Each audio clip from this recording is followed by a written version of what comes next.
This segment of DelmarvaLife is sponsored by Delaware Electric Cooperative. It's a life lesson that can sometimes be hard to learn, but it always bears repeating. Never take your time with those that you love for granted, because they most assuredly not guaranteed. It's a message that a local businessman emphasized to his company earlier this year in the midst of a health journey, the likes of which you probably have not experienced. With us this afternoon is Rob Book. He is the CEO of Delaware Electric Cooperative. Thank you so much for stopping by to see us. Good to be here this afternoon. Good to have you. So, thank you for sharing your story. Yeah. Tell us what has happened with you. Oh, wow. Well, it's been about going on a 2-year journey right now. Back in 2023, I kind of started feeling ill about May of 23, and I had a virus at the time, and I thought the medications that I was on took care of it. And by later that year, about August, I was starting to feel pretty bad. Went to a heart doc, had everything checked out, went into the hospital, and realized that, you know, I had that virus actually attacked my heart. And I had a major problem. I was shipped up to the University of Pennsylvania, where they told me that I needed a heart transplant. Wow. At 52 years old. Wow. So November 4th of 2023, I had a heart transplant.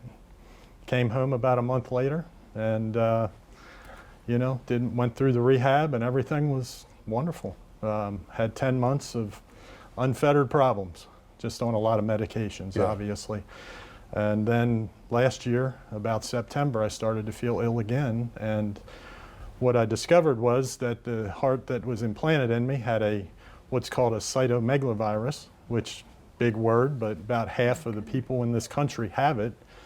But I was immunosuppressed. And when you're immunosuppressed, your body can't fight these different viruses. Right. My body personally did not have that cytomegalovirus. So what happened was, when they went to correct that, it threw my body into what's called a neurological, it was kind of a hysteria, and I developed a syndrome called Guillain-Barré. And Guillain-Barré is a nasty syndrome where it doesn't attack your nerves, but it attacks the myelin that goes around your nerves to help your brain transport signals to your extremities of your body to tell it what to do. So for the last 7 months, I've been anywhere from ICU to rehab. Spent exactly 150 days at the University of Pennsylvania, somewhere in between the two. Came home February 20th of this year, and ever since it's just been continuing with rehab here locally now. But it's a journey, and it's the doctor equates it from a newborn going to a toddler that's walking, and I'm essentially getting my legs under me, and it'll take about a year, they say, but I'm a little ahead of schedule. I hope they're right, but we're getting there. We're getting there. I came home in a wheelchair 2 months ago, and now I'm walking with a walker and practicing with a cane. Well, so glad to hear that. We're getting there. Goodness gracious. Well, Rob, that sounds like an incredible journey. Absolutely challenging. Yes. So throughout this process, what have you learned about yourself? Well, it's been the hardest. It's frankly been one of the hardest things I've ever had to do. But you learn an awful lot. Number one, don't take your health for granted. Go to the doctor, get the checkups, do all that stuff. Excellent advice. The routine stuff that, frankly, unless I was sick, I didn't go to a doctor. You know, and you know, enjoy life. Enjoy your family. Take your time. You just never know. You never know. I was 52 and had this occur. Who'd have thunk that? Who'd have thunk it? Who'd have thunk it? Yeah. So, in your journey so far, is there any one in particular, or any one thing in particular that helped you the most during this journey? Oh, there's an enormous amount. You know, my company, my faith, my family, all three of those things I could talk about at extended length of time. My wife and my older daughter were at my bedside, probably one of the two of them every day. Wow. And that meant driving from downstate Delaware to Philadelphia every day, one of them. My goodness. And you know, the amount of support what that meant to me and kept me out of the depression and all that thing was just huge. But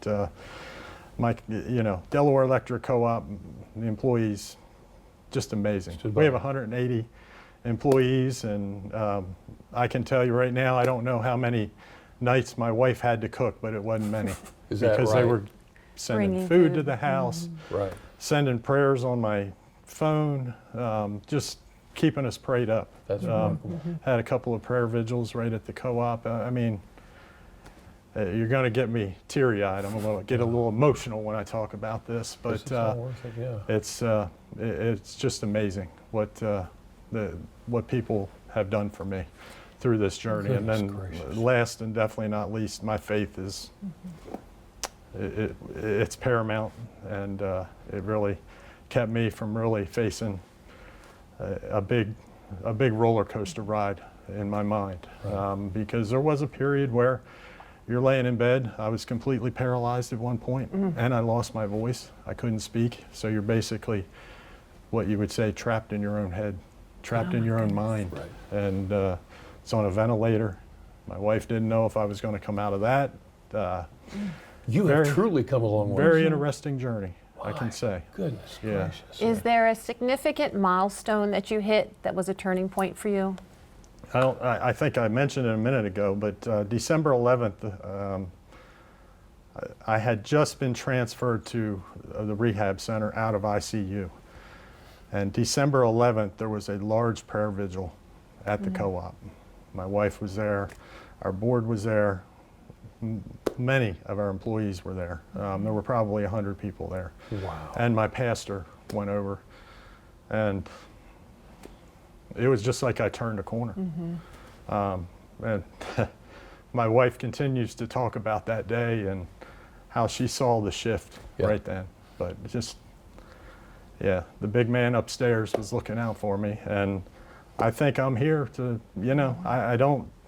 You're not done. I'm nothing special, but he's got a job for me. Got a job for So, you. yeah. You know, people often wonder, what can we do to help? And you just told us what That we was can it, do to right help. there. Yeah. Oh, yeah. Rob, thank you for sharing your story. I know Yeah. the Yeah. points of it, and like you said, we could probably talk about it all afternoon. I could. I'll tell you what, let me ask you a favor. Can you now stick around for a second? We'll talk a little bit more about your work. All right. We would love to do that. Yeah. Rob, thank you so much, Let's Rob do Bullock. it.